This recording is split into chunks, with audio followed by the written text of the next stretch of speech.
이 예배 가운데 하나님께서 우리와 함께 하시는 줄 믿습니다. 함께 하시는 그 하나님께서 우리 각자에게 말씀하실 때 아멘으로 응답하고 순종하는 은혜가 우리 모두에게 넘치길 주의 이름으로 축복합니다. 오늘은 니고데모란 지하의 말씀을 나누겠습니다. 예수님을 만나러 온 사람들 중에 지식층과 엘리트들이 꽤 있었습니다. 그 중에 한 명이 바로 니고데모였는데요. 니고데모는 어떤 사람이었을까? 요한복음 3장 1절 말씀을 보시면 우리가 두 가지를 알 수가 있습니다. 그런데 바리새인 중에 니고데모라 하는 사람이 있으니 유대인의 지도자라. 가장 먼저 니고데모는 바리새인이었습니다. 여러분들 혹 이스라엘을 방문하시면 검은 복장에 검은 모자를 쓴 종교인들을 보실 수 있는데 이 사람들이 바로 바리새인의 후예들입니다. 저희들에게는 바리새인에 대한 이미지가 그리 좋지는 않습니다. 예수님을 비방하고 모함했던 사람들 중에 바리새인들이 많았기 때문입니다.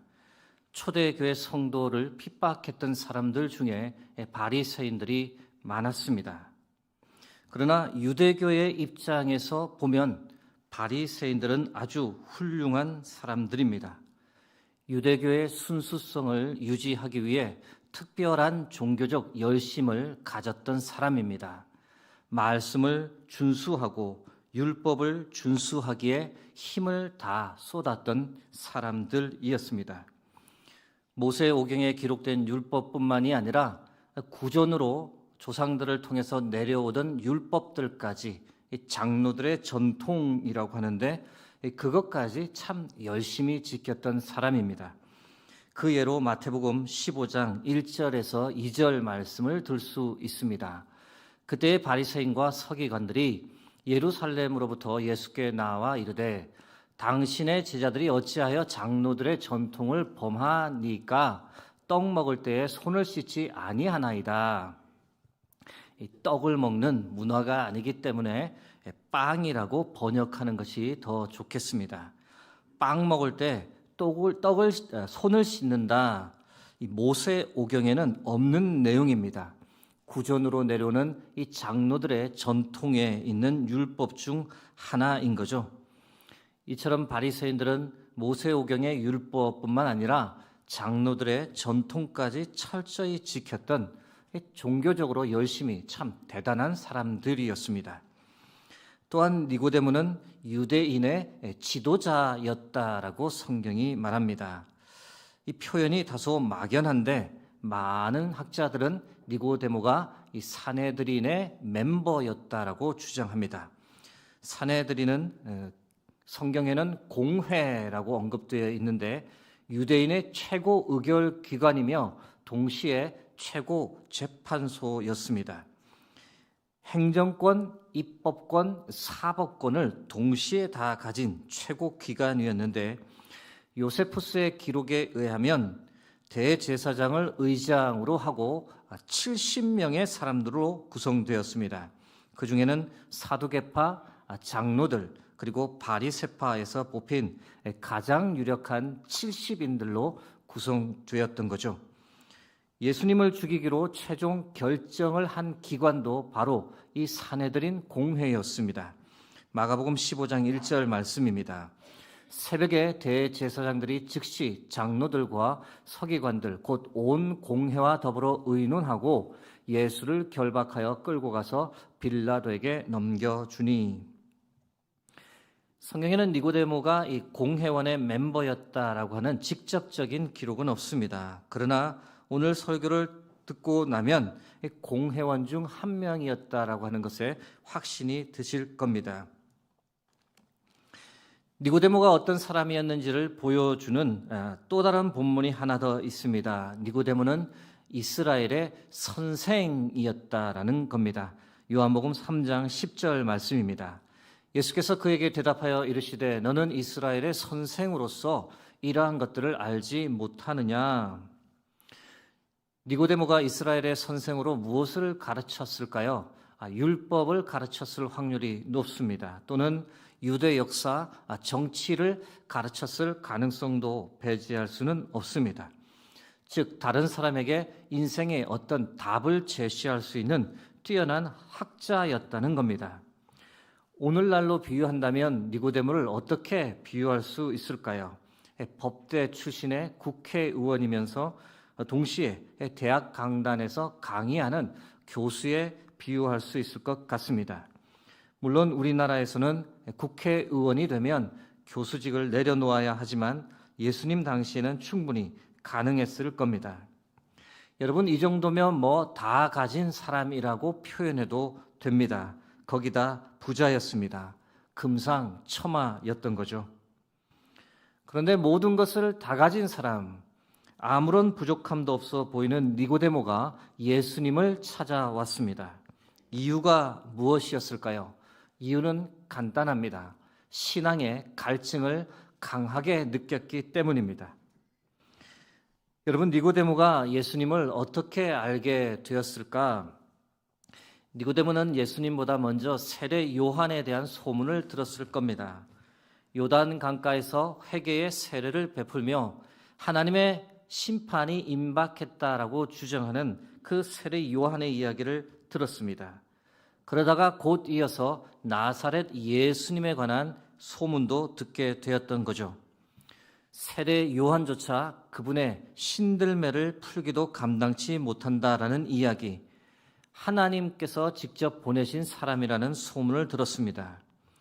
예수님이 많은 병자들과 귀신 들린 사람을 말씀으로 치유하신다는 믿기 힘든 이야기도 들었습니다. 그러던 중 니고데모는 성전에서 예수님을 직접 보았던 겁니다. 채찍을 휘두르며 성전 장사꾼들과 환전상들의 상을 뒤엎고 그들을 성전에서 내쫓는 예수님의 모습을 직접 니고데모가 볼 수 있었던 겁니다. 내 아버지의 집을 장사하는 소굴로 만들지 말라라고 외치며 분노하는 그 예수님의 모습을 보고 니고데모의 가슴은 뛰었습니다. 그리고 확신했던 겁니다. 이분은 하나님께서 보낸 분이 틀림없다. 그렇지 않으면 어떻게 이런 이적들을, 이런 일들을 행할 수 있는가? 이분이라면 내 신앙의 갈증도 반드시 해결해 주실 것이다. 예수님을 보고 니고데모는 이런 확신을 가지게 되었고 예수님을 직접 찾아가 만나기로 결심했습니다. 여러분, 요한복음에는 니고데모의 이야기가 딱 3번 언급됩니다. 3번 언급된 본문을 통해 우리는 니고데모가 어떤 사람이었는지를 알 수 있습니다. 특별히 예수님과의 관계를 생각할 때 니고데모는 어떤 사람이었을까요? 오늘은 이 질문에 대한 답을 여러분과 함께 나누고자 합니다. 니고데모는 첫 번째 진리를 추구하던 사람이었습니다. 요한복음 3장 2절 말씀 함께 합독하겠습니다.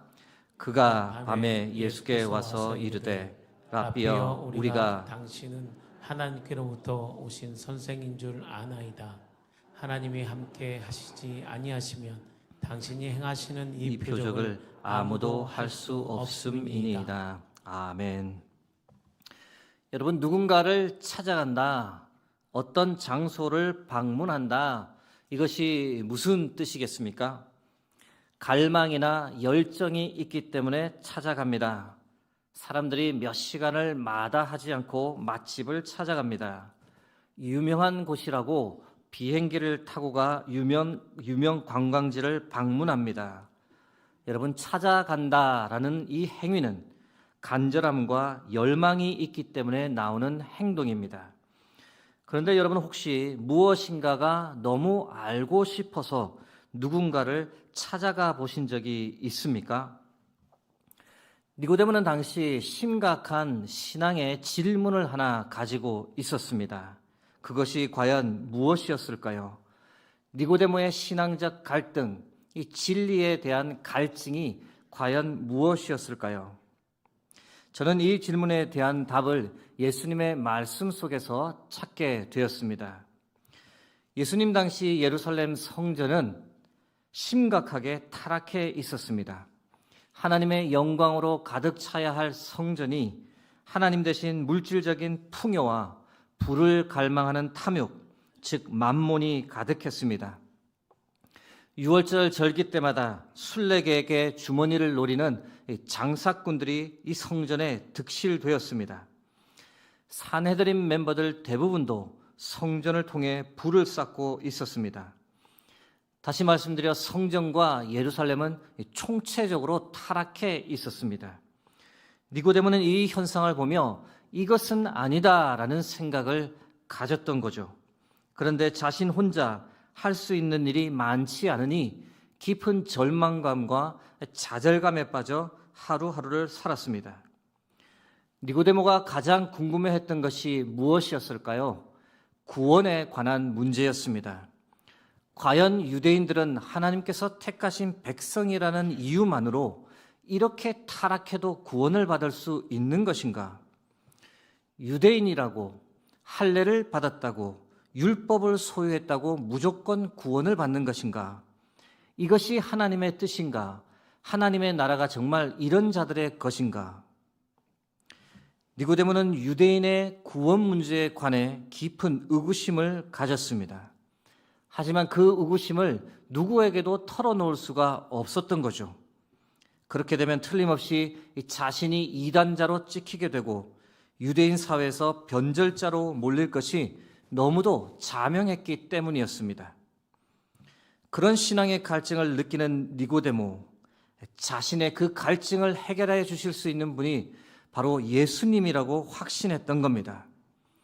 예수님을 성전에서 보자마자 예수님을 찾아가기로 바로 결정했고 사람들의 눈에 띄지 않는 밤에 예수님을 찾아갔습니다. 여러분, 예수님께서는 니고데모가 오기도 전에 니고데모의 신앙적 갈증을 잘 알고 계셨습니다. 구원 문제에 관해 진리를 알고 싶어하는 니고데모의 간절함을 이미 다 아셨던 겁니다. 그래서 니고데모가 왔을 때 둘러 이야기하지 않고 오자마자 바로 구원에 관한 진리를 니고데모에게 말씀하셨던 겁니다. 요한복음 3장 3절 말씀입니다. 예수께서 대답하여 이르시되 진실로 진실로 내게 이르노니 사람이 거듭나지 아니하면 하나님의 나라를 볼 수 없느니라. 거듭남, 이 거듭에 해당하는 헬라어는 아노스엔입니다. 두 가지 대표적인 뜻이 있는데 하나는 하늘로부터, 다른 하나는 처음부터 다시라는 뜻입니다. 예수님은 이제까지 한 번도 누구도 들어보지 못했던 전혀 새로운 구원관을 니고데모에게 선포하셨던 겁니다. 하늘로부터 완전히 새롭게 다시 태어나는 사람만이 하나님의 나라에 들어갈 수 있다. 니고데모가 처음 들어보는 말이었습니다. 여러분, 예수님의 이 말씀이 니고데모에게 어떻게 들렸을까요? 그때까지 존재하던 이 유대인의 구원관을 완전히 뒤엎어버리는 아주 과격한 말씀으로 들렸습니다. 예수님의 말씀을 이해하지 못하는 니고데모에게 예수님은 좀 더 명확하게 그것을 설명해 주셨습니다. 요한복음 3장 5절 8절 말씀입니다. 예수께서 대답하시되 진실로 진실로 내게 이르노니 사람이 물과 성령으로 나지 아니하면 하나님의 나라에 들어갈 수 없느니라. 바람이 임의로 불매 내가 그 소리는 들어도 어디서 와서 어디로 가는지 알지 못하나니 성령으로 난 사람도 다 그러하니라. 유대인이냐 아니냐가 구원의 조건이 아니다. 율법을 소유하고 있는 것, 할례를 받았다 아니냐가 구원의 조건이 아니다. 하나님의 나라에 들어가려면 그 사람은 반드시 성령으로 거듭나야 한다. 지금 예수님께서 니고데모에게 이렇게 말씀하시는 겁니다. 사랑하는 성도 여러분, 이 말씀을 볼 때 우리가 배울 수 있는 것이 무엇일까요? 니고데모의 삶을 통해 우리가 배울 수 있는 교훈이 무엇일까요? 여러분, 진리에 관해 갈증을 느껴보신 적이 있으십니까? 돈, 성공, 맛집, 여행에 대한 갈증 아니라 진리에 대한 갈증을 가지고 궁금해해 보신 적이 있습니까? 니고데모를 보면 그런 생각을 하게 됩니다. 진리에 대한 갈증이 있었기에 예수님께 오게 되었고 예수님을 만나게 되었고 진리가 무엇인지 어떻게 사람이 구원에 이르게 되는지 그것을 깨닫게 되었다는 겁니다. 여러분, 우리도 다른 어떤 것에 대한 갈증보다 진리에 대한 갈증, 예수님을 뜨겁게 만나고 싶다는 이 갈증, 이 영적 갈증을 가지고 하루하루 살아갈 수 있기를 주의 이름으로 축복합니다. 그러면 반드시 주님 우리에게 찾아와 주시고 우리를 만나 주시고 우리를 반드시 진리의 길로 이끌어 주실 줄로 믿습니다.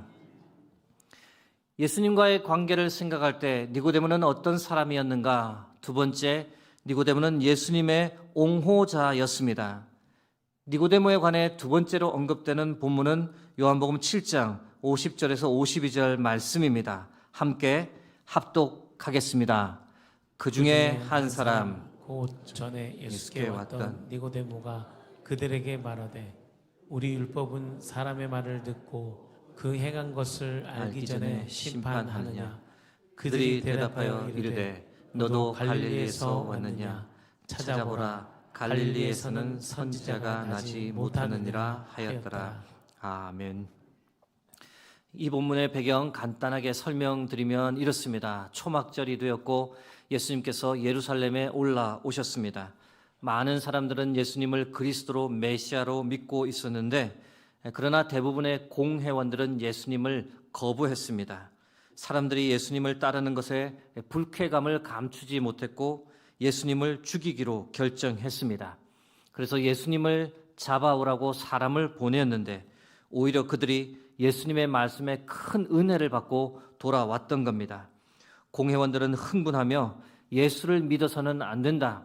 예수는 율법을 알지 못하는 저주를 받은 사람이다라고 하며 예수님을 모함하고 저주했던 겁니다. 그때 그 자리에 누가 있었냐? 바로 니고데모가 있었습니다. 니고데모가 더 이상 참지 못하고 일어나 예수님을 위해 변론하기 시작했습니다. 예수를 공회로 오게 해서 그 말을 듣는 것이 우선입니다. 그 다음에 예수에 대한 판단을 해야지 그런 과정 없이 예수를 정죄하는 것은 모함이며 옳지 않습니다. 니고데모가 공회원들 모두 앞에서 이렇게 일어나 외쳤던 겁니다. 이 사건, 니고데모 자신이 예수님의 옹호자임을 당당하게 드러낸 사건입니다. 당연히 다른 공회원들 멤버들이 니고데모를 조롱했습니다. 니고데모, 당신도 갈릴리에서 왔소? 갈릴리에서 선한 것이 결코 날 수 없습니다. 그러나 갈릴리에서 선한 것이 날 수 없다는 그들의 주장은 거짓입니다. 요나 선지자, 나훔 선지자가 바로 갈릴리 출신이기 때문입니다. 그들은 어떻게든 자신들의 거짓 주장을 관철시키기 위해 말도 안 되는 논리를 계속 갖다 붙였습니다. 여러분, 산헤드린 멤버들은 왜 이렇게 예수님을 거부하고 죽이려 했던 걸까요? 성전을 통해 들어오는 돈을 만지며 너무 타락했던 겁니다. 교만해졌습니다. 고집과 아집과 독선으로 구제불능 상태였던 겁니다.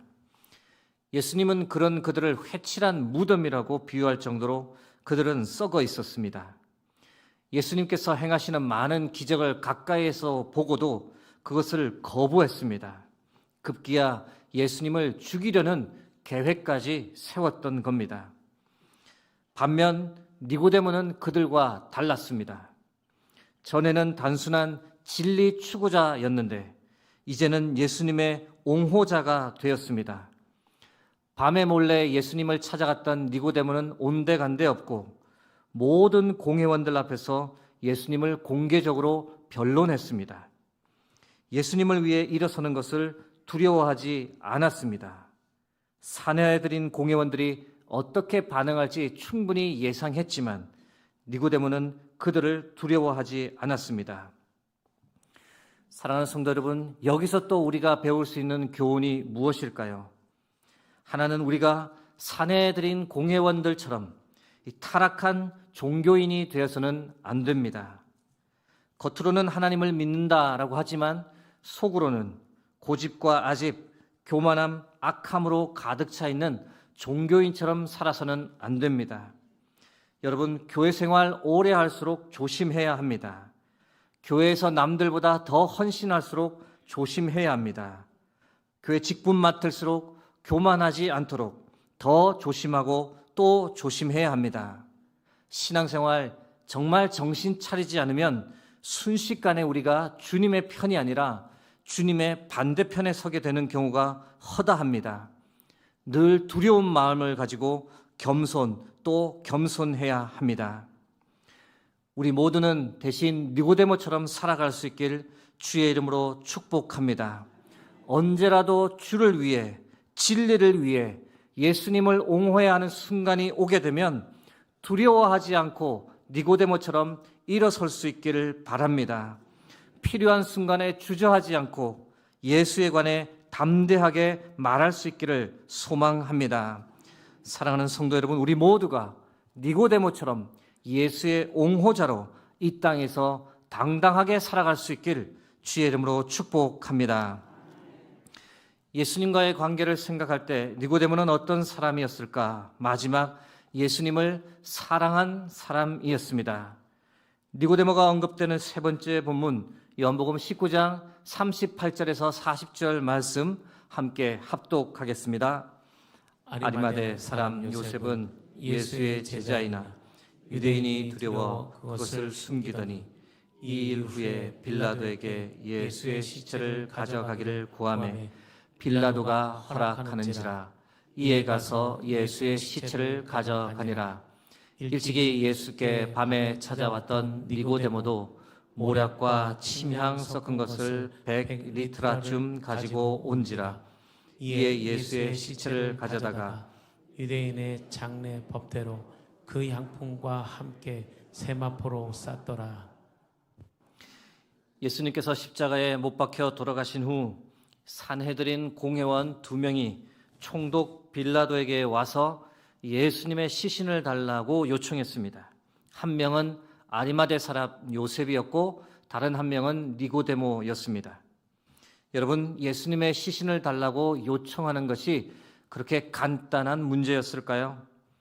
총독 빌라도가 이 요청을 어떻게 받아들이냐에 따라 두 사람의 생명이 위험에 처할 수도 있는 문제입니다. 왜냐하면 당시 로마의 십자가 처형은 시민들에게 본보기로 보이기 위해 며칠 그대로 방치하는 것이 관행이었습니다. 그런데 십자가 처형을 당한 죄수를 달라고 요청했다면 그것은 로마에 대한 도전으로 해석될 수 있기 때문에 위험한 요청이었습니다. 그런 면에서 두 사람은 목숨을 걸고 총독 빌라도에게 예수님의 시신을 요청했던 겁니다. 두 사람이 예수님의 시신을 거두어 장례를 치렀다라는 이야기가 산헤드린 공회에 들어가면 그들이 어떤 대접을 받을까요? 두 사람의 행동은 예수를 죽음으로 내몰았던 공회의 결정을 정면으로 반박하는 행동이었습니다. 당연히 미운 털이 박혔을 것이며 다른 멤버들의 비난을 받았을 겁니다.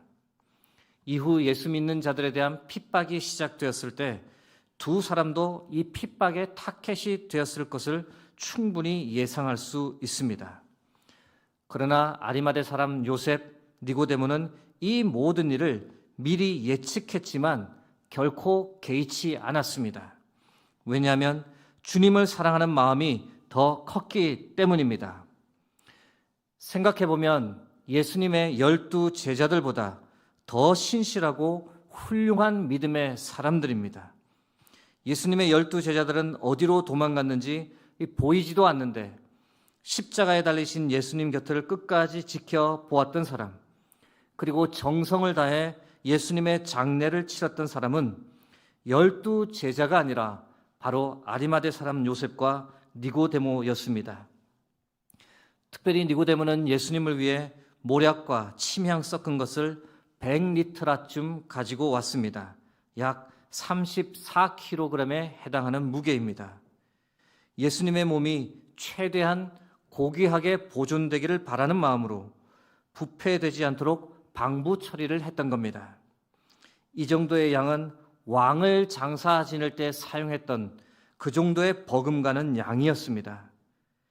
니고데모는 예수님께서 누구보다도 존엄하게 대우받기를 바랬기에 아리마대 사람 요셉과 함께 예수님의 장례를 깨끗하게 치러드렸습니다.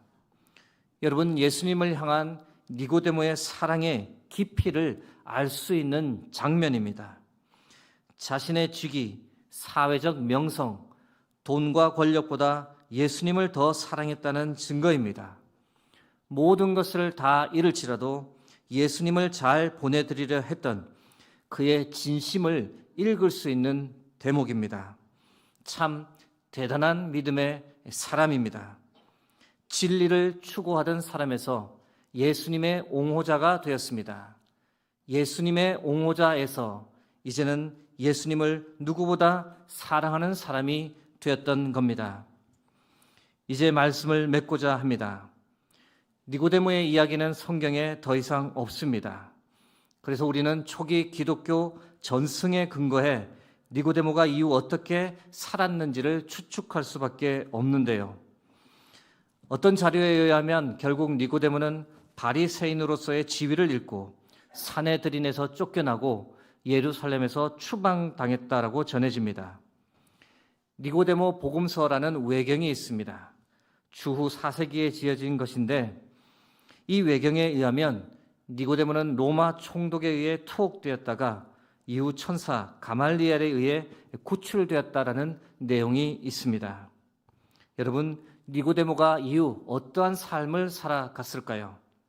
지금까지의 그의 삶을 보면 예수님을 사랑하는 한 사람으로서 이 땅에서 끝까지 변함없이 주를 위해 살다 하나님의 부르심을 받았을 것으로 확신합니다. 사랑하는 성도 여러분, 우리 모두도 니고데모처럼 진리를 갈망하고 주를 옹호해야 할 때 두려움 없이 일어서고 주님 오실 때까지 예수 그리스도를 변함없이 끝까지 사랑하며 살아가길, 그런 삶을 살아가는 저와 여러분 되길 주의 이름으로 축복합니다. 함께 기도하겠습니다.